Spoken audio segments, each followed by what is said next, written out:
One of my favorite fixtures of this neighborhood has long been the Joseph Allen Livery Building, and just sharing with outsiders like the ghost art on it, just all of these cool historic buildings that have so much history kind of unseen. And that building in particular has had boarded windows for almost over 100 years. And one of the projects that came of that is, how can these boarded windows in this building be so much more for everyone here and to benefit everyone here? And so it's like, how can these boarded windows become a public art gallery potentially?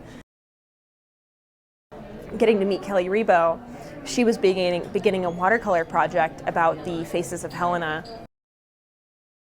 And I had a dream one night, and I just saw myself like taking these portraits. And I think especially coming back to Montana, we were gone for probably 8 years, and coming back to Montana, just being inspired by the people. So I started off with just like a faces of Helena, photographing my friends.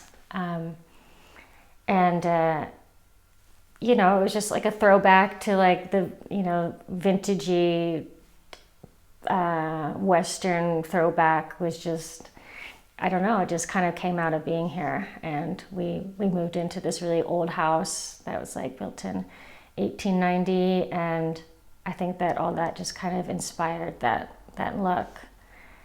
And then, so when they were doing the Rodney Street project, I was like, oh wait, I have an idea. Like I'm already kind of doing this, and but changing it to the faces of like Rodney Street and why people, how they're connected to that area. We were able to kind of pinpoint this into the Rodney Street neighborhood, and to be able to put a call for nominations out to the community, for anyone to nominate anyone, and nominate anyone for their connection to Rodney Street's past, history, or future. There's so many of us here that have so many different connections to this neighborhood for so many different reasons, and all of them are so valid. And we were able to, highlight just a few choice amount of these endless subjects and characters and colors of this neighborhood, and to be able to kind of highlight this in, Kelly's beautiful signature style. And to kind of also highlight the history of the building, and to kind of tie these modern day subjects into this kind of historic narrative. And so it's been such an honor to get to work with her to identify those folks, for her to be able to photograph them, to paint them, and for us to just find a new way to be able to celebrate like the rich and like powerful community that we have here. There were multiple people nominated for the windows to be painted. Her name's Kelly. She's the artist, and she does really amazing watercolor.